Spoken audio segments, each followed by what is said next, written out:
प्यारे बच्चों, एकेसा स्टडी में आप लोगों का स्वागत है। मैं आरएम जावेद प्रयागराज से। आप लोग कैसे हैं? मुझे पूरा उम्मीद है कि आप लोग अच्छे होंगे। और आज हम लोग जो है राज्य की नीति निदेशक तत्व का जो है पार्ट 4 पढ़ेंगे। पार्ट 1 देख लीजिएगा, आप लोग पार्ट 2 देख लीजिएगा, पार्ट 3 भी लोड होने वाला है और ये पार्ट 4 है, मोस्ट इंपॉर्टेंट है। आज नीति निदेशक तत्व खत्म हो जाएगा। जैसे खत्म होगा तुरंत इसी वीडियो में जो है एमसीक्यू में करा दूंगा। जितने भी नीति निदेशक तत्व से संबंधित जो प्रश्न बनते हैं उस पर जो मैं क्वेश्चन करा दूंगा। इस वीडियो को पूरा देखेंगे तो आप लोग को मजा आएगा। जो भी एमसीक्यू कराऊंगा वो ट्रिक के माध्यम से जो है आप लोग को याद करा दूंगा। तो इस वीडियो को जरूर देखिएगा। तो शुरू किया जाए। ये नीति निदेशक तत्व का जो है ये चौथा पार्ट है। आज नीति निदेशक तत्व जो है खत्म हो जाएगा। देखेंगे नीति निदेशक तत्व जो है आप लोग जो है 48A तक पढ़ा चुका हूं। अनुच्छेद 48 में कृषि तथा पशुपालन संगठन की बात किया गया है। इसी में गौ हत्या को प्रतिषेध, गौ हत्या को रोक लगाने, गौ हत्या को रोक करने की बात किया गया है। और इसी में देखेंगे 42वां संविधान संशोधन अधिनियम 48A जोड़ा गया 42वां संविधान संशोधन अधिनियम 1976 के द्वारा। और इसमें कहा गया है कि राज्य जो है पर्यावरण की रक्षा करेगा, संवर्धन करेगा तथा वन एवं वन जीवों की रक्षा करने का प्रयास करेगा। तो इस तरह 48A में जो है राज्य को निर्देश दिया गया कि वह पर्यावरण की रक्षा करेगा, संवर्धन करेगा। और इसी के आधार पे जो है भारत सरकार, राज्य सरकार के द्वारा जो है पर्यावरण की रक्षा के लिए बहुत से अधिनियम, नियम, कानून का निर्माण किया गया है। जैसे देखेंगे पर्यावरण संरक्षण अधिनियम 1986 का निर्माण किया गया है और वन्य जीव संरक्षण अधिनियम 1972 का निर्माण किया गया है। भारतीय मोटर वाहन अधिनियम 1988 का निर्माण किया गया है। जल प्रदूषण निवारण नियंत्रण अधिनियम 1974 का निर्माण किया गया है। वायु प्रदूषण निवारण नियंत्रण अधिनियम 1981 का निर्माण किया गया है और ध्वनि प्रदूषण निवारण नियंत्रण अधिनियम 2001 का निर्माण किया गया है। राष्ट्रीय पर्यावरण प्राधिकरण अधिनियम 1985 का निर्माण किया गया है। तो इस तरह देखेंगे 48A को आधार बनाकर भारत सरकार, राज्य सरकार के द्वारा पर्यावरण की रक्षा के लिए बहुत से नियम कानून बना दिए हैं। तो यहाँ तक तो आप लोग को पढ़ाई दी हम 48A तक। आज हम लोग पढ़ेंगे अनुच्छेद 49, आर्टिकल 49, अनुच्छेद 49। अनुच्छेद 49 में कहा गया है कि राज्य राष्ट्रीय महत्व के स्मारकों, स्थानों तथा वस्तुओं का संरक्षण करेगा। तो इस तरह देखेंगे अनुच्छेद आर्टिकल 49 में जो है कहा गया है, यहाँ राज्य से मतलब भारत सरकार, राज्य सरकार दोनों से मतलब है। इसमें कहा गया कि राज्य राष्ट्रीय महत्व के स्मारकों,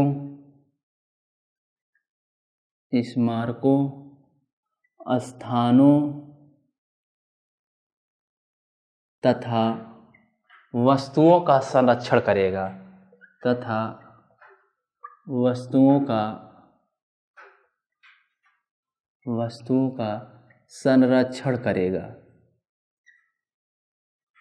वस्तुओं का संरक्षण करेगा। इसी में लिखा गया राज्य विधि बनाकर सुनिश्चित करेगा। तो इस तरह देखेंगे 49 भी पूछ देता है राष्ट्रीय महत्व के कोई स्मारक, स्मारक मतलब होता है बिल्डिंग, कोई ऐसा ऐतिहासिक स्थल है, कोई ऐतिहासिक वस्तु है, उसका संरक्षण करने का अधिकार जो है, संरक्षण करने का निर्देश जो है राज्य को दिया गया। राज्य से मतलब केंद्र सरकार, राज्य सरकार को। जैसे राष्ट्रीय महत्व के स्मारक कौन है? राष्ट्रीय महत्व के स्मारक देखेंगे जो है लाल किला है। राष्ट्रीय महत्व के स्मारक आपका जो है कुतुब मीनार है, ताजमहल है। प्रयागराज में देखेंगे आनंद भवन है, अकबर का किला है, खुसरो बाग है। बहुत से ऐतिहासिक बिल्डिंगें हैं, बहुत से पुरानी जो है मंदिर है साउथ में। तो सब ऐतिहासिक बिल्डिंगें हैं। इन ऐतिहासिक बिल्डिंगों का रक्षा करने का अधिकार किसको दिया गया है? राज्य को दिया गया है। कोई ऐतिहासिक स्थान है, जैसे देखेंगे आप लोग जो है कंपनी गार्डन है प्रयागराज में, वहाँ जो है चंद्रशेखर जी शहीद हुए थे। नरेंद्र मोदी जी आए थे तो वहाँ गए, जो है फूल वूल भी चढ़ाए थे उनके स्टैचू पे। तो इस तरह देखेंगे कंपनी गार्डन में जो है जहाँ चंद्रशेखर आज़ाद जो है शहीद हुए थे, चंद्रशेखर जी, तो वह ऐतिहासिक स्थान। इसी तरह देखेंगे जलियांवाला बाग कांड हुआ, वहाँ बहुत से लोग जो है गोली से जो है उनको अंग्रेज मार दिए थे। और तो इस तरह देखेंगे जो जलियांवाला बाग कांड जो स्थल इस समय वो जो है ऐतिहासिक स्थल है। तो इस तरह बहुत से ऐतिहासिक स्थल है जहाँ जो है भारतीय जो क्रांतिकारी थे उनको जो है फांसी के तख्ते पर लटका दिया गया। तो इस तरह जो ऐतिहासिक स्थल है उसकी रक्षा करने की जिम्मेदारी किसको दिया गया है? राज्य को दिया गया है। और कोई ऐतिहासिक वस्तु है, देखेंगे म्यूजियम बनता है। म्यूजियम में देखेंगे केंद्रीय म्यूजियम होता है, जैसे प्रयागराज में देखेंगे जो है कमली गार्डन के अंदर जो है एक म्यूजियम बनाया गया है, केंद्रीय म्यूजियम है, केंद्र सरकार के द्वारा संचालित है। उसमें देखेंगे हड़प्पा कालीन से लेकर आधुनिक काल तक जो है बहुत से जो है वस्तुओं का संरक्षण किया गया है। चंद्रशेखर जी का जो है पिस्टल भी वहाँ रखा हुआ है। तो इस तरह देखेंगे कोई ऐतिहासिक वस्तु है, कोई सामान है, कोई चीज़ है, तो उसकी भी संरक्षण करने की जिम्मेदारी किसको दिया गया है? राज्य को दिया गया है। तो इस तरह देखेंगे अनुच्छेद 49 कहता है कि राज्य जो है राष्ट्रीय महत्व के स्मारक स्थान तथा वस्तुओं का संरक्षण करेगा, उसकी देखभाल करेगा। इसी 49 के आधार पर देखेंगे पुरातत्व विभाग की स्थापना किया गया। केंद्र का भी केंद्रीय पुरातत्व विभाग होता है, राज्यों के द्वारा भी पुरातत्व विभाग की स्थापना किया गया। तो अनुच्छेद 49 में जो है राज्य को निर्देश दिया गया है कि राज्य राष्ट्रीय महत्व के स्मारकों, स्थानों तथा वस्तुओं का संरक्षण करेगा। तो इसको कैसे याद करेंगे? अनुच्छेद, अब इसको 49 को जो एक कहानी बना लीजिए। जैसे मान लीजिए कोई ऐतिहासिक जगह गए हैं घूमने के लिए। अब जैसे मान लीजिए ताजमहल जो है, ताजमहल को देखने चले गए, बहुत से लोग ताजमहल देखने गए हैं। या प्रयागराज में देखेंगे अकबर का किला है, अकबर का किला। अब अकबर का किला या कुतुब मीनार देख लीजिए, या अकबर का किला है, और फिर लाल किला दिल्ली में। जो भी आप लोग ये ऐतिहासिक स्थल कोई गए हो, देखे हैं नज़दीक से, पास से, उसको एक इमेज बना लीजिए, कहानी बना लीजिए। अब जैसे मान लीजिए प्रयागराज में अकबर का किला जो है ये गंगा किनारे बनाया गया है बाढ़ को रोकने के लिए। अकबर का किला जो है वहाँ गए हैं अकबर का किला देखने के लिए। मान लीजिए अकबर का किला आप देखने गए हैं, सपोज दैट, कहानी बनाइए, इमेज बनाइए। तो देखते हैं अकबर का किला जो है, वहाँ अकबर किला में जो है बड़े बड़े पत्थर ईंट लगे हुए हैं। तो आप वहाँ क्या होकर खड़े होकर एक एक ईंट गिन रहे हैं। तो आप गिनते हैं तो पता चलता है कि अकबर के किला में जो है, ठीक है, 49 करोड़ ईंट लगा है। कितना करोड़ लगा है? 49 करोड़ ईंट लगा है, या 49 करोड़ पत्थर लगा हुआ है। फिर वही देखते हैं, लिखा है कि अकबर के किला बनाने में 49 करोड़ जो है सीमेंट का बोरी लगा है। अकबर के किला बनाने में जो है 49,000 जो है मजदूर लगे थे, मिस्त्री लगे थे अकबर के निर्माण में। उसके बाद देखेंगे यहाँ एक नेम प्लेट लिखा हुआ है अकबर के किला में कि अकबर के किला के बनाने में 49 वर्ष लगे थे। कितने वर्ष लगे थे? 49 वर्ष। उसी में एक जगह लिखा हुआ है, एक जगह, कि अकबर का किला जो है बनाया जा रहा था तो एक दीवार, एक साइड का दीवार जो है गिर गया, जिसमें 49 मजदूर दब के मर गए। अकबर का किला बनाया जा रहा था। अकबर एक बार आया निरीक्षण करने के लिए, तो 49 दिन बैठकर जो है अकबर का किला को जो बनवाया, ठेकेदारी किया। मतलब इस तरह कहानी बना लीजिए, या ताजमहल के बारे में इस तरह की इमेज बना लीजिए, लाल किला के बारे में इमेज बना लीजिए। तो अब इस तरह देखेंगे आप लोग जो है, और फिर देखते हैं कि वहीं से अकबर के किला की रक्षा के लिए सिक्योरिटी गार्ड लगाए गए हैं। उन सिक्योरिटी गार्ड को गिनते हो आप लोग तो देखते हैं कि 49 जो है सिक्योरिटी गार्ड लगे हुए हैं। तो इस तरह देखेंगे आपको जो है, अब एक कहानी बन गया, 49 को इमेज बना लिए, लिंक बन गया। अब कभी भी एग्जाम में पूछेगा कि राज्य राष्ट्रीय महत्व के स्मारकों, स्थानों तथा वस्तुओं का संरक्षण करेगा, किस अनुच्छेद में दिया गया है? तो अब ये बात तुरंत आ जाएगा, अनुच्छेद 49 जो है ऑप्शन में रहेगा, तुरंत याद आ जाएगा। 49 वर्ष लगा था अकबर किला बनाने में, 49,000 सैनिक, 49,000 जो है लेबर लगे थे उसको बनाने में, 49 वर्ष में तैयार हुआ था। 49 सिक्योरिटी गार्ड लगे हुए हैं अकबर किला बनाने में। एक साइड का दीवार गिर गया था जिसमें 49 मजदूर जो है दब कर मर गए। तो इस तरह अकबर जो है 49 दिन आकर अकबर का किला को जो है खुद खड़ा होकर जो है निर्माण कराया। तो इस तरह देखेंगे कहानी बन गया। अब इस पर प्रश्न बनेगा, तुरंत आप लोग जो है कंफ्यूज नहीं होंगे, याद हो जाएगा। तो अनुच्छेदों को याद करने के लिए सबसे मेथड है इमेज बनाना। कोई भी चीज पढ़िए तो उसको इमेज बनाइए, उसको लिंक करिए, किसी चीज से जोड़ दीजिए, तो वो हमेशा के लिए याद आएगा। जैसे क्वेश्चन एग्जाम में आएगा, जैसे ऑप्शन पढ़ेंगे तुरंत ये बात याद आ जाएगा, तुरंत आप टिक लगा दें कि जावेद सर ऐसे बताए थे अकबर किला के बारे में। उसके बाद देखेंगे आप लोग जो है अनुच्छेद 50, अनुच्छेद 49 समझ में आया होगा। अनुच्छेद 50 में जो है इसमें न्यायपालिका को कार्यपालिका से पृथक किया गया है। न्यायपालिका को कार्यपालिका से, न्यायपालिका को कार्यपालिका का पृथक्करण, सेपरेशन ऑफ पावर। तो इसमें देखेंगे कहा गया है कि राज्य जो है न्यायपालिका को कार्यपालिका से अलग करेगा। मतलब राज्य जो है विधि बनाते वक्त ध्यान रखेगा कि कार्यपालिका जो है न्यायपालिका के कार्यों में हस्तक्षेप न करे और न्यायपालिका जो है बेवजह कार्यपालिका के कार्यों में हस्तक्षेप न करे। तो इस तरह देखेंगे न्यायपालिका को कार्यपालिका से अलग किया गया है किस अनुच्छेद के तहत? अनुच्छेद 50 के तहत। ये मोस्ट इंपॉर्टेंट है। देखेंगे जो है मॉन्टेस्क्यू था, उसने एक सिद्धांत दिया था शासन के अंग, कि शासन के तीन अंग होते हैं, विधायिका होता है या व्यवस्थापिका होता है।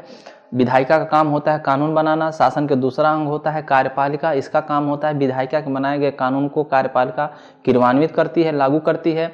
और तीसरा जो होता है न्यायपालिका, और न्यायपालिका का काम होता है कि विधायिका के बनाए गए कानून को कार्यपालिका क्रियान्वित करती है, लागू करती है, और वह जो कानून लागू है, प्रचलित है, उसके उल्लंघन करने वालों को जो है न्यायपालिका क्या करती है? दंडित करती है। तो न्यायपालिका का मुख्यतः देखा जाए दो ही काम है, जो कानून प्रचलित है उसका उल्लंघन करे, चाहे भारत सरकार करे या राज्य सरकार करे या कोई भारत का नागरिक करे या कोई विदेशी नागरिक करे, तो न्यायपालिका उसको दंडित करेगा। और न्यायपालिका का दूसरा मेन काम होता है कानून की व्याख्या करना, संविधान की रक्षा करना। तो जहाँ भी कानून जो है, संविधान जो है क्लियर नहीं है और स्पष्ट नहीं है, तो वहाँ न्यायपालिका उस कानून की क्या करती है? व्याख्या करती है। तो इस तरह देखेंगे न्यायपालिका को कार्यपालिका से पृथक करने की बात किया गया है कि भारत सरकार, राज्य सरकार कानून बनाते वक्त ध्यान रखे कि वह न्यायपालिका के कार्यों में हस्तक्षेप न करे, न्यायपालिका के शक्तियों को सीमित न करे। और न्यायपालिका को भी निर्देश दिया गया है कि न्यायपालिका जो है संविधान के दायरे में रहकर काम करेगी, वह बेवजह जो है कार्यपालिका के कार्यों में हस्तक्षेप नहीं करेगी। इसी को जो है शक्ति पृथक्करण का सिद्धांत कहा जाता है। इसको कौन सा सिद्धांत कहा जाता है? शक्ति पृथक्करण का सिद्धांत। इस तरह देखेंगे इसको जो है शक्ति पृथक्करण का सिद्धांत कहा जाता है। शक्ति पृथक्करण का सिद्धांत कहा जाता है। इसको जो है सेपरेशन ऑफ पावर कहा जाता है अंग्रेजी में, सेपरेशन ऑफ पावर। तो भारत में देखेंगे न्यायपालिका और कार्यपालिका के मध्य शक्ति पृथक्करण का सिद्धांत पाया जाता है। तो मॉन्टेस्क्यू यही कहता है कि किसी देश का तरक्की, किसी देश का विकास तभी हो सकता है जब विधायिका, कार्यपालिका और न्यायपालिका तीनों के मध्य शक्ति पृथक्करण का सिद्धांत पाया जाए। मतलब विधायिका कार्यपालिका न्यायपालिका के कार्यों में हस्तक्षेप न करे, कार्यपालिका विधायिका न्यायपालिका के कार्यों में हस्तक्षेप न करे, और न्यायपालिका जो है कार्यपालिका विधायिका के कार्यों में हस्तक्षेप न करे। इसी को शक्ति पृथक्करण का सिद्धांत कहा गया है। मॉन्टेस्क्यू कहता है कि तीनों जो है अपने अपने जो विषय वस्तु संविधान के द्वारा दिया गया है, अपने दायरे में रहकर और संविधान के अकॉर्डिंग काम करेंगे। इसी को शक्ति पृथक्करण का सिद्धांत कहा जाता है। अमेरिका में देखेंगे अध्यक्षात्मक शासन प्रणाली है, प्रेसिडेंशियल रूल्स है। तो अमेरिका में जाएंगे तो अमेरिका में शासन के तीन जो अंग होते हैं, विधायिका, कार्यपालिका, न्यायपालिका, तीनों के मध्य शक्ति पृथक्करण का सिद्धांत पाया जाता है। वहाँ जो है विधायिका, कार्यपालिका, न्यायपालिका तीनों अलग हैं, तीनों अपने अपने विषय पे काम करते हैं। लेकिन भारत में देखेंगे संसदीय शासन प्रणाली है। संसदीय शासन प्रणाली में देखेंगे विधायिका और कार्यपालिका एक दूसरे से जुड़े होते हैं। नरेंद्र मोदी जी लोकसभा के सांसद सदस्य हैं। तो देखेंगे जो लोकसभा के सांसद या राज्यसभा के जो सांसद होते हैं वही कार्यपालिका के मेंबर होते हैं। कार्यपालिका मतलब मंत्रिपरिषद के सदस्य होते हैं, प्रधानमंत्री होते हैं। और देखेंगे प्रधानमंत्री और उनका मंत्रिपरिषद जो है विधायिका के प्रति उत्तरदायी होते हैं, लोकसभा के प्रति उत्तरदायी होते हैं। तो कहने का मतलब यह है कि संसदीय शासन प्रणाली में विधायिका और कार्यपालिका एक दूसरे से जुड़े होते हैं। भारत में देखेंगे अनुच्छेद 50 में जो है सिर्फ न्यायपालिका और कार्यपालिका के मध्य जो है शक्ति पृथक्करण का सिद्धांत पाया जाता है। हमारे यहाँ जो है विधायिका और कार्यपालिका के मध्य जो है शक्ति पृथक्करण का सिद्धांत नहीं पाया जाता है। लेकिन अमेरिका में पूछ देगा कि अमेरिका में शासन के किन अंगों में शक्ति पृथक्करण का सिद्धांत पाया जाता है, तो बताएंगे विधायिका, कार्यपालिका और न्यायपालिका तीनों के मध्य जो है शक्ति पृथक्करण का सिद्धांत पाया जाता है। तो इस चीज को ध्यान रखना। तो प्रश्न बनता है कि न्यायपालिका को कार्यपालिका से अलग किया गया है किस अनुच्छेद के तहत, तब बताएंगे अनुच्छेद 50 के तहत। या ये भी पूछ सकता है कि कार्यपालिका को न्यायपालिका से अलग करने की बात किस अनुच्छेद में किया गया है, 50 में किया गया है। तो देखिए मोस्ट इंपॉर्टेंट है। प्रश्न आता है कि भारत में विधायिका, कार्यपालिका, न्यायपालिका इन तीनों के बीच में किसके मध्य जो है शक्ति पृथक्करण का सिद्धांत पाया जाता है, तब बताएंगे जो है कार्यपालिका और न्यायपालिका के मध्य जो है शक्ति पृथक्करण का सिद्धांत पाया जाता है। प्रश्न आ जाए कि विधायिका और कार्यपालिका के मध्य शक्ति पृथक्करण का सिद्धांत पाया जाता है, सेपरेशन ऑफ पावर पाया जाता है कि नहीं पाया जाता है, तब बताएंगे विधायिका और कार्यपालिका के मध्य जो है शक्ति पृथक्करण का सिद्धांत नहीं पाया जाता है। तो इस तरह देखेंगे, इसी को शक्ति पृथक्करण का सिद्धांत कहा जाता है, जो न्यायपालिका और कार्यपालिका के मध्य जो है पाया जाता है। अभी देखें जो है मनमोहन सिंह के सरकार में जो है कि मनमोहन सिंह के सरकार में जो है कोलिजियम सिस्टम लाया गया। तो कोलिजियम सिस्टम में देखेंगे, कोलिजियम सिस्टम को खत्म कर दिया गया। उसके जो एक न्यायिक नियुक्ति आयोग का गठन कर दिया गया और कहा गया कि जजों की नियुक्ति में प्रधानमंत्री होंगे, विपक्ष पार्टी के कुछ लोग होंगे, सुप्रीम कोर्ट के न्यायाधीश होंगे। तो उस तरह बहुत से लोगों को उसमें जो है शामिल कर लिया गया और कहा गया कि जो है न्यायिक नियुक्ति आयोग के सिफारिश पे ही राष्ट्रपति जो है सुप्रीम कोर्ट, हाई कोर्ट के न्यायाधीशों की नियुक्ति करेगा। तो जैसे कानून लोकसभा राज्यसभा में पारित हुआ, राष्ट्रपति प्रणब मुखर्जी लागू कर दिए, किसी ने सुप्रीम कोर्ट में चैलेंज कर दिया, कहा कि ये कानून गलत बनाया गया है और सुप्रीम कोर्ट ने व्याख्या किया, सुप्रीम कोर्ट ने अध्ययन किया। तो सुप्रीम कोर्ट ने अपने डिसीजन में कहा कि जो न्यायिक नियुक्ति कानून जो संसद के द्वारा बनाया गया है, यह जो है संविधान के विरुद्ध है, यह असंवैधानिक है, इससे अनुच्छेद 50 का उल्लंघन होता है, क्योंकि अब न्यायपालिका के कार्यों में कार्यपालिका हस्तक्षेप करेगा, जिससे न्यायपालिका हमारा स्वतंत्र नहीं हो सकता। और आप लोगों को पता है कि भारत में न्यायपालिका को स्वतंत्र और निष्पक्ष रखा गया है, ये ध्यान रखना आप लोग। तो न्यायालय ने माना कि अब जजों की नियुक्ति में प्रधानमंत्री उनसे संबंधित जो है लोगों का सलाह मशवरा लेकर नियुक्तियां होगी, इसलिए जो है जजों की नियुक्ति में जो है भेदभाव होगा, इसलिए जो है न्यायपालिका स्वतंत्र नहीं रह पाएगी, न्यायपालिका के कार्यों में कार्यपालिका का हस्तक्षेप होगा। इसीलिए सुप्रीम कोर्ट ने कहा कि जो न्यायिक नियुक्ति आयोग बनाया गया है कोलिजियम सिस्टम को खत्म करके, यह गलत है, यह असंवैधानिक है। और सुप्रीम कोर्ट ने उसको क्या कर दिया, न्यायिक नियुक्ति आयोग को रद्द कर दिया और कहा कि जो कोलिजियम सिस्टम है पुराना वाला वही लागू होगा। तो कोलिजियम सिस्टम क्या होता है, जजों के सुप्रीम कोर्ट, हाई कोर्ट के जजों की नियुक्ति के लिए जो है कोलिजियम सिस्टम भारत में लागू है, जिसमें सुप्रीम कोर्ट के एक मुख्य न्यायाधीश होते हैं और सुप्रीम कोर्ट के 4 वरिष्ठ न्यायाधीश होते हैं। इसमें कुल 5 लोग होते हैं।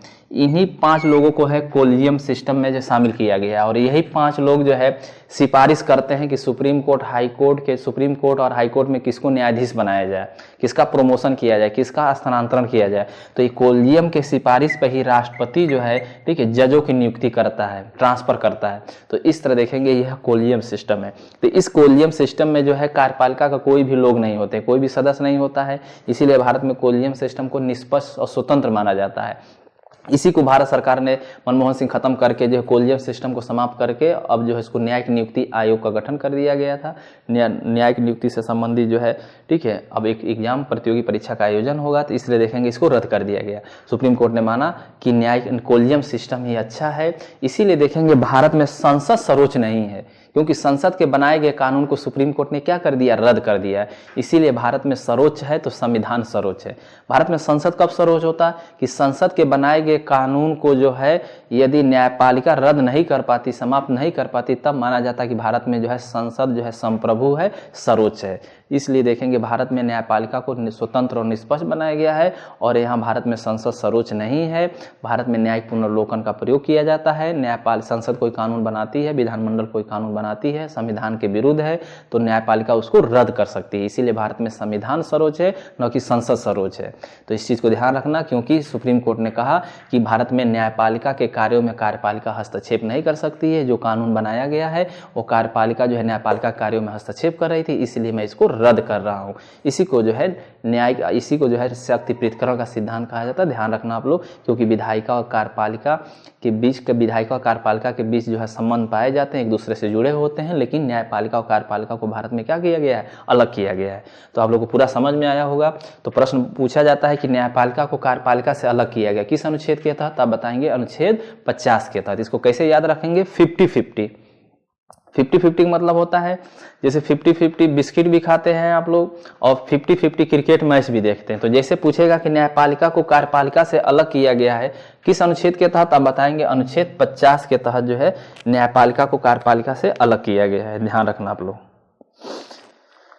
तो इस तरह देखेंगे अनुच्छेद 50 आप लोग को समझ में आया होगा। अब आगे हम लोग पढ़ेंगे अनुच्छेद 51।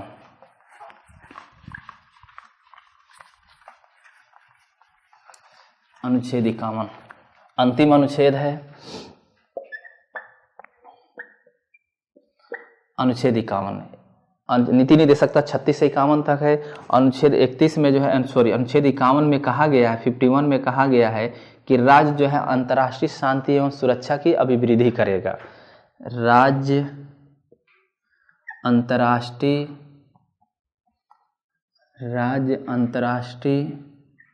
शांति एवं सुरक्षा की अभिवृद्धि करेगा। सुरक्षा की अभिवृद्धि करेगा। इसी में लिखा गया कि राज्य अंतर्राष्ट्रीय नियम कानून का पालन करेगा।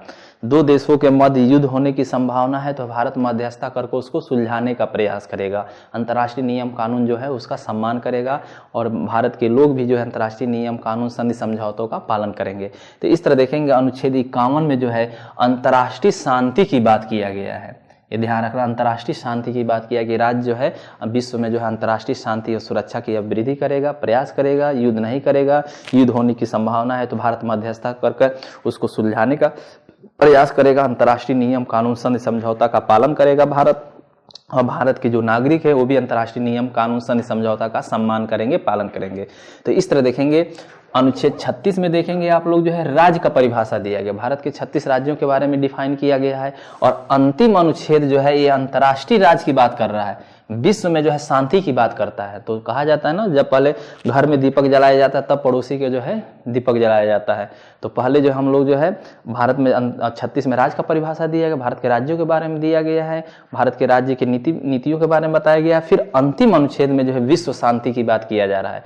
विश्व का पहला ऐसा संविधान है जो अपने संविधान में जो है विश्व शांति की बात करता है, इंसानियत मानवता की बात करता है, युद्ध न करने की बात करता है, अंतर्राष्ट्रीय नियम कानून का पालन की बात करता है। और देखेंगे आप लोग जो है अनुच्छेद 51 को ही अनुच्छेद 51 को जो है भारतीय विदेश नीति में भी शामिल किया गया है। तो अनुच्छेद 51 जो है भारतीय विदेश नीति का आधार है। क्या है? भारतीय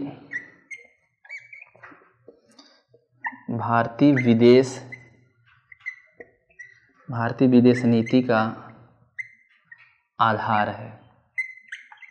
ध्यान रखना, भारत का विदेश नीति पढ़ेंगे तो भारतीय विदेश नीति में भी लिखा गया है कि राज्य जो है भारत जो है अंतर्राष्ट्रीय शांति और सुरक्षा की अभिवृद्धि करेगा, युद्ध नहीं करेगा, अंतर्राष्ट्रीय नियम कानून का पालन करेगा। इसीलिए देखेंगे जो है आज तक भारत किसी देश पे आक्रमण नहीं किया, क्योंकि भारत जो है गांधी का देश है, कबूतर उड़ाने वाले पंडित जवाहरलाल नेहरू के शांतिप्रिय पंडित जवाहरलाल नेहरू का देश है, गौतम बुद्ध का देश है, महावीर का देश है, जैन का महावीर का देश है। तो इस तरह देखेंगे जितने भी भारत के महापुरुष हुए विश्व शांति की बात की है, शांति अहिंसा के पुजारी गांधी जी थे, अहिंसा की बात की। तो इस तरह देखेंगे जो है भारत का संविधान जो है विश्व शांति की बात करता है। और हमेशा एग्जाम में प्रश्न आता है कि किस अनुच्छेद के तहत जो है कहा गया है कि राज्य अंतर्राष्ट्रीय शांति एवं सुरक्षा की अभिवृद्धि करेगा, युद्ध नहीं करेगा। तो आप लोग बताएंगे अनुच्छेद 51, ये मोस्ट इंपॉर्टेंट है। तो इस तरह देखेंगे आप लोग, इसको याद करना बहुत आसान है। पहला अनुच्छेद 36 में राज्य का परिभाषा दिया गया और अंतिम अनुच्छेद जो है इसमें अंतर्राष्ट्रीय राज्य में विश्व में जो है शांति की बात किया गया है। और आज तक भारत किसी देश पे आक्रमण नहीं किया है, कोई देश भारत पे ही आक्रमण किया है तब भारत बस उसको डिफेंस किया है, मतलब प्रोटेक्ट किया है, ठीक है, सुरक्षा, मतलब लेकिन युद्ध नहीं किया है। तो कहने का मतलब यदि हम युद्ध करते हैं तो अपने संविधान के विरुद्ध काम करेंगे, अपने संविधान की भावनाओं के खिलाफ करेंगे। और ऐसा भी नहीं है कि कोई देश आक्रमण कर दे हम लोग चुपचाप बैठे रहें, तो ऐसा नहीं। हमारी नीति यह है कि यदि हम पहले किसी देश पर आक्रमण नहीं करेंगे, यदि कोई देश से आक्रमण करता है और युद्ध होने की संभावना है तो भारत एक्शन ले सकता है, युद्ध कर सकता है। तो इस तरह देखेंगे जो है हम जो है अपने संविधान के दायरे में रहकर ही काम करेंगे। फिर देखेंगे अंतर्राष्ट्रीय लेवल पर देखेंगे संयुक्त राष्ट्र संघ के द्वारा भी, अमेरिका के द्वारा कई बार कहा गया कि इराक, लीबिया, सीरिया युद्ध में भारत अपनी सेना भेजे, लेकिन भारत ने साफ मना कर दिया। इराक युद्ध में भी देखेंगे जो है अटल बिहारी वाजपेयी कहा कि भारत की सेना जो है इराक युद्ध में भाग नहीं लेगी और अमेरिका का साथ नहीं देगी। और सुरक्षा भारत की सेना जो है शांति के लिए, भारत ने साफ कर दिया कि भारत जो है जहां शांति की बात आएगी, जहां शांति फैलाने की बात आएगी, आप मांगिए, हम अपनी सेना भेज सकते हैं, लेकिन युद्ध करने के लिए भारत की सेना नहीं जाएगी। विश्व में जो है शांति फैलाने के लिए हम अपने सेना को भेज सकते हैं। इसीलिए देखेंगे जितने भी अंतर्राष्ट्रीय युद्ध हुए भारत अपनी सेना नहीं भेजता है, कहता है कि हम युद्ध के लिए अपनी सेना नहीं भेजेंगे, विश्व शांति की बात करिए, जहाँ शांति की बात होगी वहाँ हम अपनी सेना भेजेंगे। देखेंगे जो है श्रीलंका में जो है राजीव गांधी शांति के लिए अपनी सेना भेजे थे, जिसे लिट्टे वाले नाराज हो गए और उनको जो है ठीक है बम से मार दिए थे। उसकी उनकी हत्या कर दिए थे। उसके बाद देखेंगे जो है अभी देखेंगे अफ्रीका महाद्वीप में देखेंगे विश्व शांति के लिए जो भारत की सेना जाकर वहाँ काम कर रही है। विश्व के बहुत से देशों में जो है संयुक्त राष्ट्र संघ के माध्यम से भारत की सेना जो है शांति के क्षेत्रों में उल्लेखनीय काम कर रहे हैं। लेकिन भारत जो है युद्ध जो है नहीं करेगा हमेशा, क्योंकि हम युद्ध करते हैं तो हम अपने संविधान के अनुच्छेद 51 की भावनाओं के खिलाफ काम करेंगे। तो इस तरह देखेंगे जो है अब हम लोग जो है नीति निदेशक तत्व में जो है नीति निदेशक तत्व मौलिक अधिकार में क्या अंतर है उसको भी पढ़ लिया जाए। तो इस तरह देखेंगे 36 से 51 तक आप लोग को पढ़ा दिया। तो हम लोग जो है नीति मौलिक अधिकार और नीति निदेशक तत्व में क्या अंतर होता है, फंडामेंटल राइट्स और directive principle of state policy, राज्य के नीति निदेशक तत्व में अंतर हम लोग पढ़ेंगे। तो यहाँ से बहुत सी चीज़ें क्लियर हो जाएगा, जो आप लोगों को नहीं समझ में आया होगा तो यहाँ भी समझ में आ सकता है। तो इस तरह देखेंगे जो है मौलिक अधिकार भी पढ़ा दिया पूरा 12 से लेकर 35 तक, और नीति निदेशक तत्व भी पूरा पढ़ा दिया 36 से लेकर जो है 51 तक। अब इसमें क्या दोनों में अंतर होता है, पहला अंतर यह होता है कि मौलिक अधिकार जो होता है फंडामेंटल राइट्स होता है, यह अमेरिका के संविधान से लिया गया है। कहाँ से लिया गया है, अमेरिका के संविधान से लिया गया है। और आप लोगों को पता है नीति निदेशक तत्व जो होता है आयरलैंड के संविधान से लिया गया है। कहाँ से लिया गया है, आयरलैंड के संविधान से लिया गया है, ध्यान रखना, आयरलैंड के संविधान से लिया गया। पहला अंतर हो गया। दूसरा अंतर यह होता है मौलिक अधिकार पढ़ेंगे आप लोग, संविधान के भाग 3 पढ़ेंगे और अनुच्छेद आर्टिकल 12 से लेकर आर्टिकल 35 तक जो है 35 तक जो है मौलिक अधिकार का उल्लेख किया गया, पता है आप लोग को। उसके बाद देखेंगे आप लोग जो है नीति निदेशक तत्व जो होता है संविधान का पार्ट पढ़ेंगे भाग 4 और आर्टिकल 36 से लेकर और 51 तक जो है नीति निदेशक तत्व का उल्लेख किया गया है। तो ये भी ध्यान रखना आप लोग, प्रश्न बन जाता है 36 से 51 में किस चीज़ का उल्लेख किया गया है, तो नीति निदेशक तत्व का उल्लेख किया गया। प्रश्न ये भी बनता है कि 12 से लेकर 35 में किस चीज़ का उल्लेख किया गया, फंडामेंटल राइट्स का उल्लेख किया गया है। तीसरा अंतर यह बताएंगे कि जो मौलिक अधिकार जो होता है यह नकारात्मक होता है। क्या होता है, राज्य इसको कहता है कि ये निगेटिव होता है, नकारात्मक होता है, क्योंकि मौलिक अधिकार जो है राज्य के शक्तियों को प्रतिबंधित करता है, सीमित करता है। राज्य डरता है कि यदि मेरे कानून से मौलिक अधिकार का उल्लंघन होगा तो न्यायपालिका उसको समाप्त कर देगा, रद्द कर देगा। इसीलिए राज्य कहता है कि नीति निदेशक तत्व मेरे नज़र में क्या है, नकारात्मक है, निगेटिव है। तो मौलिक अधिकार मेरे नज़र में क्या है, नकारात्मक है। तो इस तरह देखेंगे मौलिक अधिकार को नकारात्मक माना गया है राज्य के दृष्टिकोण से, और लेकिन राज्य के नज़र में जो है नीति निदेशक तत्व को जो है सकारात्मक माना गया है। ध्यान रखना आप लोग, सकारात्मक माना गया है। तो इस तरह प्रश्न आता है कि मौलिक अधिकार नकारात्मक होता है कि सकारात्मक होता है, तो मौलिक अधिकार नकारात्मक होता है। नीति निदेशक तत्व प्रश्न आता है कि सकारात्मक होता है कि नकारात्मक होता है, सकारात्मक होता है। सकारात्मक क्यों होता है, क्योंकि 36 से लेकर 51 तक भारत सरकार, राज्य सरकार चाहे तो कानून बना सकता है, मन करे तो नहीं बना सकता है। इसके विरुद्ध सुप्रीम कोर्ट, हाई कोर्ट में आप लोग नहीं जा सकते हैं कि इस पर कानून सरकार क्यों नहीं बनाती। इसे राज्य के इच्छा पे छोड़ दिया गया है। राज्य का मन करे जो करे, करना है करे, न मन करे तो न करे। इसीलिए राज्य कहता है कि मेरे नज़र में क्या है, मौलिक अधिकार, नीति निदेशक तत्व जो है सकारात्मक है, पॉजिटिव है, सकारात्मक है। निगेटिव होता है वह सकारात्मक होता है।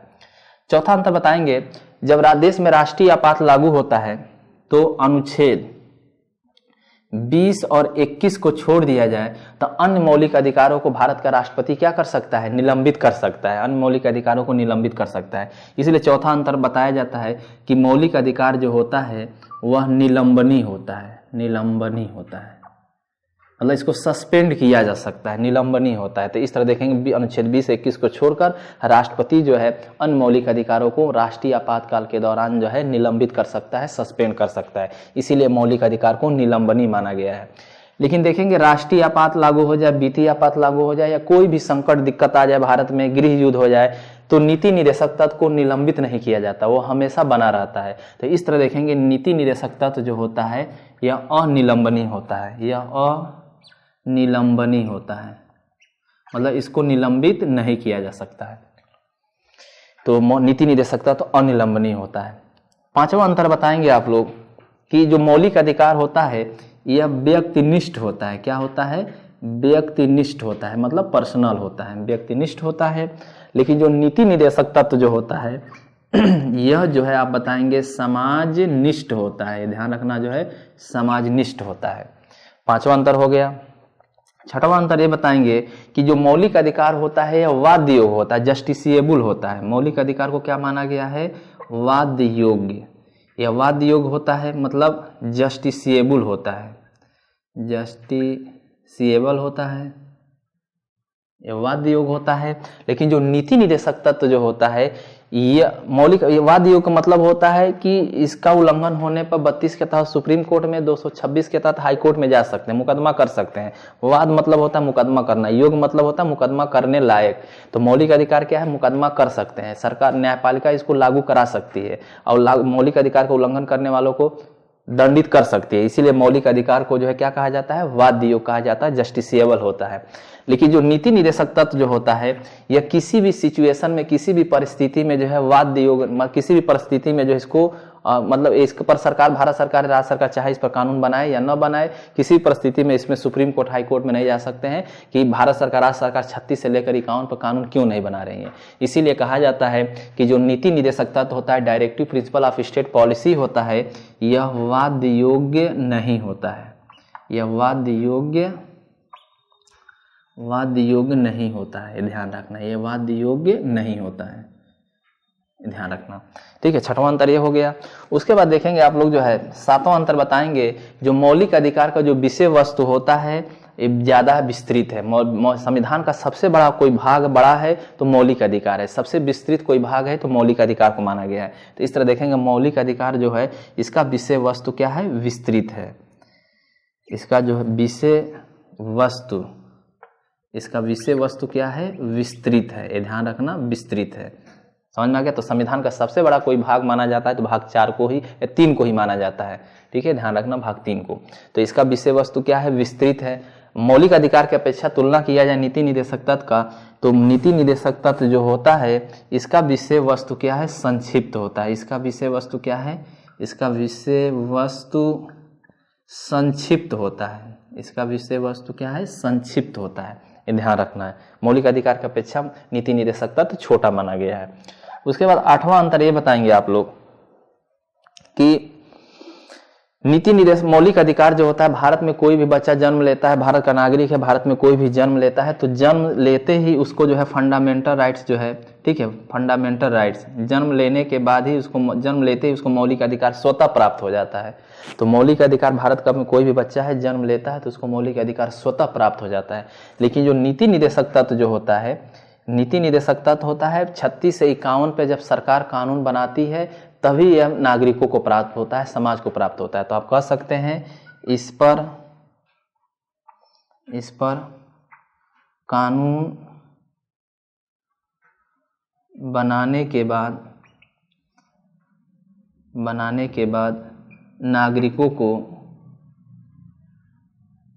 को या समाज को प्राप्त होता है, नागरिकों को या कह सकते हैं समाज को प्राप्त होता है, नागरिकों को प्राप्त होता है,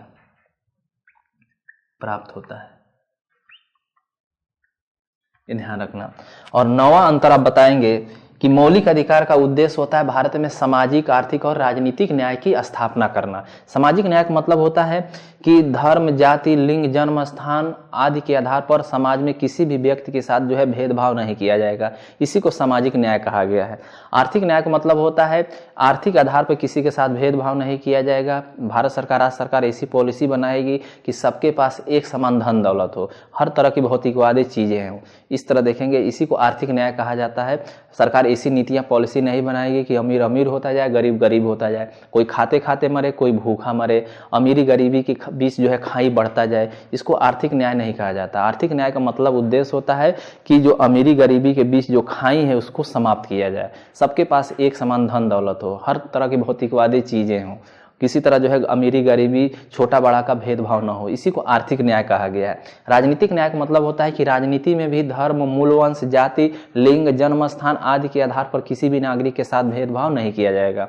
आप भारत के नागरिक हैं तो चुनाव लड़ सकते हैं, 18 साल के हैं तो मतदान कर सकते हैं, धर्म, जाति के आधार पर जो है वोट डालने के लिए वोट डालने से मना नहीं किया जा सकता है।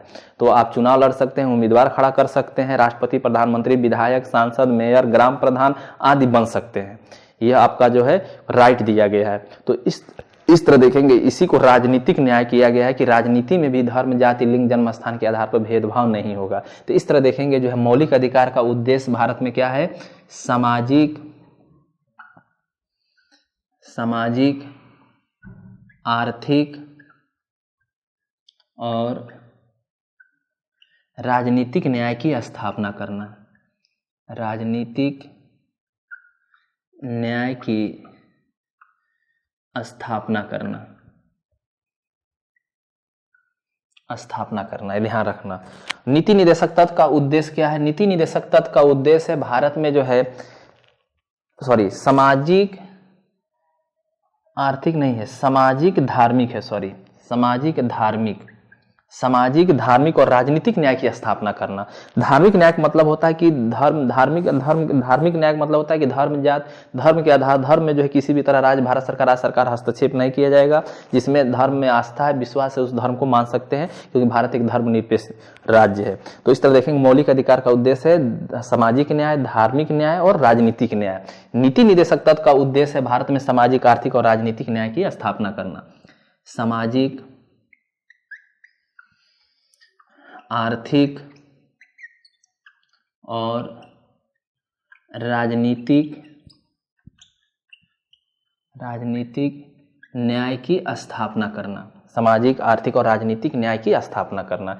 इसको जो है, इसी को लोक कल्याणकारी राज्य भी कहा दिया। एक तरह से कह सकते हैं नीति निदेशक तत्व का उद्देश्य है भारत को जो है एक लोक कल्याणकारी राज्य की स्थापना करना, लोक कल्याणकारी राज्य की स्थापना करना मतलब वेलफेयर स्टेट की स्थापना करना। इस तरह देखेंगे आप लोग जो है भीमराव अम्बेडकर जो है, इनका भीमराव अम्बेडकर का है कि भारत में देखेंगे नीति निदेशक संविधान जो बनाया गया, जो नीति निदेशक तत्व है उसका उद्देश्य है भारत को एक आर्थिक लोकतंत्र की स्थापना करना। प्यारे बच्चों, राज्य के नीति निदेशक तत्व जो आप लोगों को पढ़ाया हो, इस पर जो है MCQ हम लोग करेंगे। अब बहुत मोस्ट इंपॉर्टेंट है, यहाँ से प्रश्न हमेशा बनता है MCQ, मतलब ऑब्जेक्टिव टाइप के जो प्रश्न नीति निदेशक तत्व पे बनता है उसको हम लोग सॉल्व करेंगे, क्योंकि यहाँ से प्रश्न डायरेक्ट पूछ देता है। तो आप लोग को अनुच्छेद 1 से लेकर अनुच्छेद 51 तक तो आपको याद होना चाहिए, क्योंकि हर एग्जाम में जो है हर अनुच्छेद को पूछा गया है और आगे पूछा जाएगा, इसलिए आपको याद करना है। जितना प्रैक्टिस करेंगे, क्वेश्चन सॉल्व करेंगे, मेरा लेक्चर देखेंगे, आप लोग को तैयार हो जाएगा। इसके पहले जो है और भी वीडियो में नीति निदेशक तत्व का लोड किया हूँ, उसको जरूर देखिएगा, उसमें ट्रिक के माध्यम से उसको याद कराया हूँ। तो पूरा जब वीडियो देखेंगे और ट्रिक से याद कराया हूँ तो आप लोगों को दिमाग में एक बार देख लेंगे, थोड़ा सा टाइम देना पड़ेगा, हमेशा के लिए याद हो जाएगा। तो वीडियो छोटा बड़ा से मतलब नहीं होता है, एक बार पहले लेक्चर को आप लोग देख लेंगे तो हमेशा के लिए याद हो जाएगा। तो इस तरह देखेंगे। अब इस पर हम लोग क्वेश्चन सॉल्व करें नीति निदेशक तत्व पे। प्रश्न आता है, पहला क्वेश्चन हम लोग सॉल्व करेंगे कि लोक कल्याणकारी राज्य का उल्लेख किस अनुच्छेद में किया गया। कई बार आप लोग इसके बारे में पढ़ाया हूँ, आप लोगों को पता है, मोस्ट इंपॉर्टेंट क्वेश्चन है और हमेशा यहाँ से प्रश्न बनता है। तो क्वेश्चन ए ऑप्शन दे देगा 37 में दिया गया, बी ऑप्शन दे देगा 38 में दिया गया है, सी में दिया 40 में और डी ऑप्शन दे दे 41 में दिया गया है। तो कैसे बताएंगे आप लोग, लोक कल्याण अड़ और किस अनुच्छेद में अड़ का भाव आ रहा है 38। तो इस तरह देखेंगे जो है 38 पर टिक लगा देंगे। ठीक है, तो नीति निदेशक तत्व में ही लोक कल्याणकारी राज्य की बात आया है 36 से लेकर और आपके 51 तक। तो अब ये ना कह देना आप लोग जो है 68 आ जाए या 78 आ जाए, उसमें भी अड़ आ रहा है। तो इस तरह जो है यहाँ तक आप लोग को पढ़े रहेंगे, बिना पढ़े थोड़ी आपको जाना है। तो बस एक लिंक बता रहा हूँ, एक लॉजिक बता रहा हूँ, इससे आप क्वेश्चन जो है आसानी से कर सकते हैं। एग्जाम के समय जो हम लोग पढ़े रहते हैं और क्वेश्चन आता है तो हम लोग थोड़ा सा कंफ्यूज हो जाते हैं। तो इस तरह के लिंक बना देंगे, ट्रिक से याद करेंगे तो तुरंत आपको याद आ जाएगा। लोक कल्याण में अड़ आ रहा है, 38 ही होगा। और 78 आएगा तो 78 में कुछ और बात कहा गया है, उसमें तो लोक कल्याणकारी राज्य है नहीं। लोक कल्याणकारी राज्य तो आप पढ़े रहेंगे तो पता रहेगा कि 36 से 51 में ही लोक कल्याणकारी है। 48 आ जाएगा तो 48 में आप लोगों को पता है उसमें गौ हत्या का प्रतिषेध है, उसको भी ट्रिक से याद किया हूँ। तो बहुत से लड़के कह देते हैं कि सर 48 दे दे, 78 दे देगा तब क्या होगा। तो पढ़ने वालों के लिए मेरा ट्रिक नहीं है। जो पढ़ने वाले स्टूडेंट हैं, जो सीरियस हैं, जो कंपटीशन दे रहे हैं IAS PCS SSC railway bank, उनके लिए जो है ट्रिक बहुत अच्छा है। देखिए जितने भी पढ़ने वाले सीरियस लड़के हैं सब तारीफ करते हैं, सर बहुत अच्छा ट्रिक्स है, एक बार देखते हैं हम लोग याद हो जाते हैं। जो गधे टाइप के लड़के हैं, जो पढ़ते नहीं है, उनका पढ़ने से मतलब नहीं है, सीरियस नहीं है अपने करियर को लेकर, वही जो है बाल का खाल निकालते हैं, तरह तरह के उजुल फुजुल के जो है कमेंट कर देते हैं, उल्टा पुल्टा कमेंट करते हैं। ठीक है, तो ये ध्यान रखना आप लोग। क्वेश्चन नंबर 2 पूछ देगा कि DPSP राज्य के नीति निदेशक तत्व किस देश के संविधान से लिया गया है? आयरलैंड के संविधान से लिया गया, यूएसए से लिया गया, यूके से लिया गया, जापान से लिया गया है। तो आप लोग बताएंगे आयरलैंड के संविधान से लिया गया है। ध्यान रखना आप लोग, इसको याद करने का मैं ट्रिक आप लोगों को बताया था। भारत में जो है नीति आयोग है, और नीति आयोग एक गैर संवैधानिक संस्था है, और नीति आयोग का गठन जो है 1 जनवरी 2015 को किया गया था। और नीति आयोग का पदेन अध्यक्ष जो होता है वह देश का प्रधानमंत्री होता है। वर्तमान में नीति आयोग का जो है अध्यक्ष जो है देश के प्रधानमंत्री श्री नरेंद्र मोदी जी हैं, और नीति आयोग का प्रथम उपाध्यक्ष जो है अरविंद पनगड़िया थे। और वर्तमान में नीति आयोग के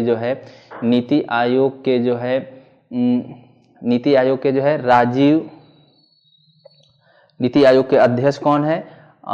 चलो आप लोग कमेंट करो, थोड़ा मैं कंफ्यूज हो रहा हूँ।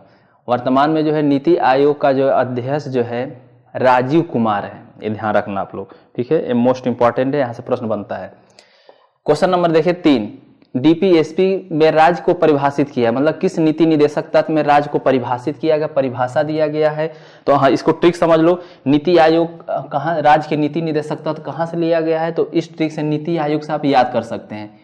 नीति से क्या हो जाएगा, राज्य के नीति निदेशक तत्व, राज्य के नीति निदेशक तत्व बता सकते हैं, और आयोग से क्या हो जाएगा, आयरलैंड, ठीक है। तो इस लॉजिक से दिमाग में बैठा सकते हैं। नीति आयोग, नीति मतलब नीति निदेशक तत्व जो है कहाँ से लिया गया है, आयरलैंड से लिया। नीति से नीति निदेशक तत्व हो जाएगा, आयोग से आयरलैंड हो जाएगा। तो इस लॉजिक से आप दिमाग में बैठा सकते हैं, कभी नहीं भूलेंगे। पूछ देगा किस नीति निदेशक तत्व में राज्य को परिभाषित किया गया है। ऑप्शन दे देगा ए 37 में दिया गया है, बी ऑप्शन दे देगा अनुच्छेद 36 में परिभाषा दिया गया, सी दे देगा अनुच्छेद 31 में दिया गया, डी दे देगा अनुच्छेद 41 में। तो कहाँ जाएंगे आप लोग, 36 में राज्य का परिभाषा दिया गया। इसको कैसे याद करोगे, तो आप लोग को पता है कि भारत में जो है 7 केंद्र शासित राज्य हैं और 29 राज्य हैं। टोटल कितने राज्य हैं, 36, और संयोग से जो है नीति निदेशक तत्व के अनुच्छेद 36 में ही राज्य का परिभाषा दिया गया है। इस लॉजिक से भी जो है इसको आप दिमाग में बैठा सकते हैं। राज्य का परिभाषा अनुच्छेद मौलिक अधिकार के 12 में भी दिया गया, अनुच्छेद 36 में भी राज्य का परिभाषा दिया गया है।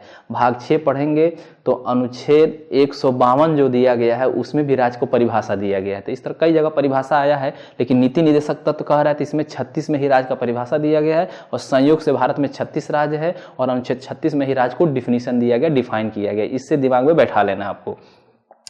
प्रश्न आएगा गौ हत्या का प्रतिषेध किस अनुच्छेद में है। ए ऑप्शन दे देगा अनुच्छेद 42 में, बी ऑप्शन दे देगा अनुच्छेद 47 में, सी ऑप्शन दे देगा अनुच्छेद 48 में है, डी ऑप्शन दे देगा अनुच्छेद 51 में है।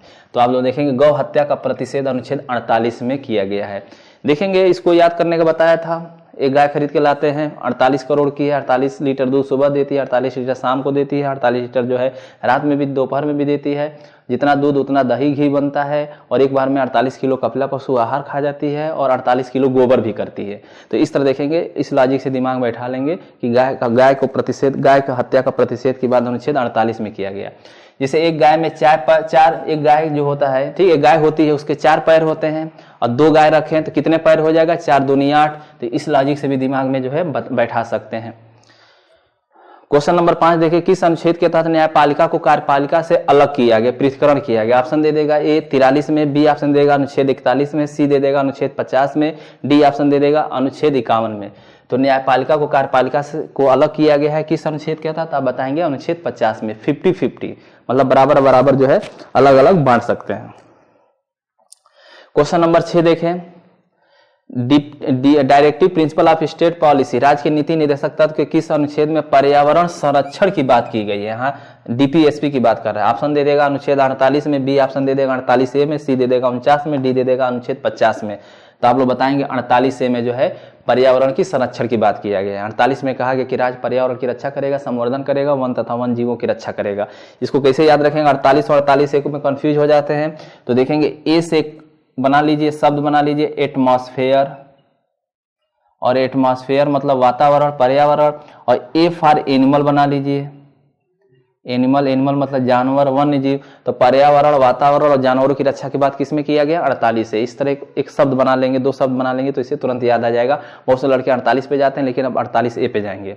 क्वेश्चन नंबर देखेंगे 8 हम लोग देखेंगे, दिया है एक समान सिविल संहिता का उल्लेख किस अनुच्छेद में दिया गया। ए ऑप्शन दे देगा 42 में, बी ऑप्शन दे देगा 43 में, सी दे देगा 47 में, डी दे देगा 44 में। तो आप लोग बताएंगे 44 में जो है एक समान सिविल संहिता की बात किया गया। इसको याद करने का तरीका आप लोग बताया था, एक समान मतलब बराबर होता है। देखेंगे 44 भी एक समान दिख रहा है, 44 को देखेंगे आप लोग जो है एक समान दिख रहा है 44, तो इस पर तुरंत आप टिक लगा सकते हैं। आप कहेंगे अनुच्छेद 22 दे दे, अनुच्छेद जो है 77 दे दे, अनुच्छेद 55 दे दे, तो ऐसा नहीं। आप नीति निर्देशकता तो पढ़े रहेंगे, एक दो बार तो पढ़े रहेंगे, जानकारी तो रहेगा ही कि आप लोगों को पता है कि 36 से लेकर और 51 में ही एक समान सिविल संहिता है।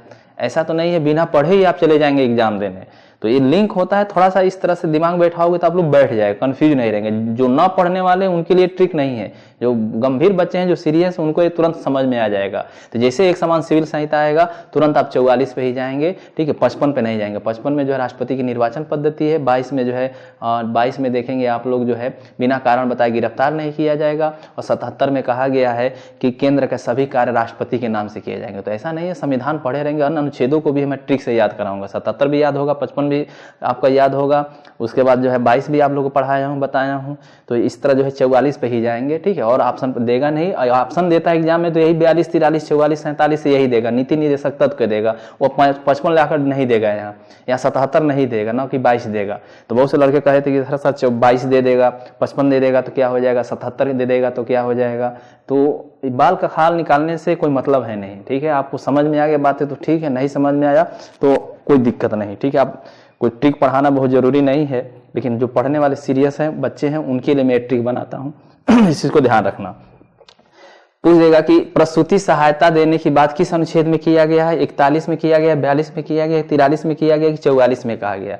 तो प्रसूति सहायता की बात जो है अनुच्छेद 42 में किया गया है। ये ध्यान रखना, जो है 42 में प्रसूति सहायता की बात की गई है। ये मोस्ट इंपॉर्टेंट है, कई बार एग्जाम में पूछा गया है। क्वेश्चन आ जाएगा 10, किस डायरेक्टिव प्रिंसिपल, किस नीति निर्देशक तत्व में निःशुल्क विधिक सहायता देने की बात किया गया है। ए ऑप्शन दे देगा 39 में दे दिया है, बी दे देगा कि 40 में दिया गया है, सी दे देगा अनुच्छेद 39 ए में दिया गया, डी दे देगा 50 में दिया गया। तो सी वाला इसका सही होगा, 39 ए में जो है निःशुल्क विधिक सहायता देने की बात किया गया। और ध्यान रखना जो है अनुच्छेद पढ़ेंगे मौलिक अधिकार, तो अनुच्छेद 21 में भी सुप्रीम कोर्ट ने कहा कि निःशुल्क विधिक सहायता पाना भारत के लोगों का क्या है, फंडामेंटल राइट्स है। Directive principle of state policy, नीति निर्देशक तत्व पर सबसे ज्यादा प्रभाव किस विद्वान का पड़ा है। तो ए ऑप्शन दे दे सरदार वल्लभ भाई पटेल का, बी ऑप्शन दे दे गांधी जी का, सी दे दे राजेंद्र प्रसाद का, और डी दे दे पंडित जवाहरलाल नेहरू का। तो आप लोग बताएंगे बी वाला, गांधी जी का प्रभाव सबसे ज्यादा जो है नीति निर्देशक तत्व पर पड़ा है। जैसे देखेंगे नीति निर्देशक तत्व जो है गांधी जी पंचायती राज व्यवस्था को जो है लागू प्रबल समर्थक थे। अनुच्छेद 40 को लागू ग्राम पंचायत की बात गांधी जी करते थे, तो अनुच्छेद 40 में है। उसके बाद देखेंगे आप गौ हत्या का प्रतिषेध करने की बात गांधी जी करते थे, मजदूरों की बात करते थे, कुटीर उद्योग की बात करते थे, तो 43 से। उसी तरह देखेंगे शराब को प्रतिबंध करने की बात की अनुच्छेद 47 में। तो गांधी जी के विचारों को इन्हीं अनुच्छेदों में शामिल किया गया, इसीलिए जो है इन अनुच्छेदों को जो है गांधीयन आर्टिकल कहा जाता है, ये ध्यान रखना। तो प्रश्न कई दफा पूछा गया है कि किस नीति निर्देशक तत्व पर जो है, किस विद्वान का नीति निर्देशक तत्व पर सबसे ज्यादा प्रभाव पड़ा है, तो आप लोग बताएंगे गांधी जी का। क्वेश्चन 12 आ जाए, अंतर्राष्ट्रीय शांति एवं सुरक्षा की बात किस अनुच्छेद में किया गया। ए ऑप्शन दे दे अनुच्छेद 51 में, बी ऑप्शन दे दे 52 में, सी दे दे 44 में, डी ऑप्शन दे दे 43 में। तो देखेंगे अंतिम अनुच्छेद नीति निर्देशक तत्व का 51 है, इसी में देखेंगे अंतर्राष्ट्रीय शांति एवं सुरक्षा की बात की गई है। प्रश्न आ जाए कि 39A किस संशोधन के द्वारा जोड़ा गया। जो अनुच्छेद 48A है, इसमें जो है पर्यावरण की रक्षा की बात की गई है, ये किस संविधान संशोधन के द्वारा जोड़ा गया। ए ऑप्शन दे दे 73वां संविधान संशोधन अधिनियम 1992, बी ऑप्शन दे दे 42वां संविधान संशोधन अधिनियम 1976, सी ऑप्शन दे दे 44वां संविधान संशोधन अधिनियम 1978, और डी ऑप्शन दे दे 52वां संविधान संशोधन अधिनियम 1985। तो इस तरह देखेंगे 13 का क्वेश्चन 48A जो है यह जोड़ा गया जो है 42वां संविधान संशोधन अधिनियम 1976 के द्वारा जोड़ा गया है, ध्यान रखना। उसके बाद क्वेश्चन नंबर 14 देखें, directive principle of state policy का उल्लेख किस भाग में है, मतलब राज्य की नीति निर्देशक तत्व का उल्लेख किस भाग में है। ए ऑप्शन दे दे भाग 1 में है, बी ऑप्शन दे दे भाग 2 में है, सी ऑप्शन दे दे भाग 3 में है, डी ऑप्शन दे दे भाग 4 में है। तो इसको देखेंगे जो है इसका ऑप्शन जो है सही होगा भाग 4, क्योंकि देखेंगे आप लोग बताया था डीपीएसपी, मतलब इस 4 अक्षर आ रहा है, इसलिए भाग 4 में जो है ट्रिक लगा सकते हैं, इस लिंक बनाकर याद कर सकते हैं। भाग 4 में डीपीएसपी का उल्लेख किया गया है। डीपीएफसी का जो है उल्लेख 4 में किया गया है। क्वेश्चन नंबर 15 देखें, 0 से लेकर 6 वर्ष के बच्चों की देखभाल और शिक्षा का प्रबंध कौन करेगा? राज्य करेगा, पता है। तो 0 से 6 वर्ष के बच्चों की देखभाल शिक्षा का प्रबंध राज्य करेगा। किस अनुच्छेद में है? ए ऑप्शन दे दे 43 में है, बी ऑप्शन दे दे 44 में है, सी दे दे अनुच्छेद 45 में है और डी दे देगा अनुच्छेद 51 में है। तो ये बात अनुच्छेद 45 में लिखा गया है। और बताया था कि 4-5 बच्चे हैं, मतलब एक शासक को मान लीजिए, सपोज दैट कहानी बना लीजिए, 4-5 बच्चे हैं, उनकी देखभाल कौन करे? 4-5 मतलब 9 बच्चे होंगे। अब कौन देखभाल करेगा? तो राज्य करेगा। उनका शिक्षा का प्रबंध कौन करेगा? राज्य करेगा। इस तरह कहानी बना के याद कराया था आप लोग को। तो जैसे बच्चे पूछेगा कि 0 से लेकर 6 वर्ष तक की बच्चों की देखभाल तथा शिक्षा का प्रबंध जो है राज्य करेगा, किस अनुच्छेद के तहत? तो अनुच्छेद 45 के तहत। ये मोस्ट इंपॉर्टेंट है। तो इस तरह देखेंगे नीति निदेशक तत्व तो खत्म हो गया। यहाँ से जो है क्वेश्चन भी हम लोग 15 कर लिए। और आप लोग को यह वीडियो कैसे लगा जरूर कमेंट करिएगा। बाय, नमस्कार।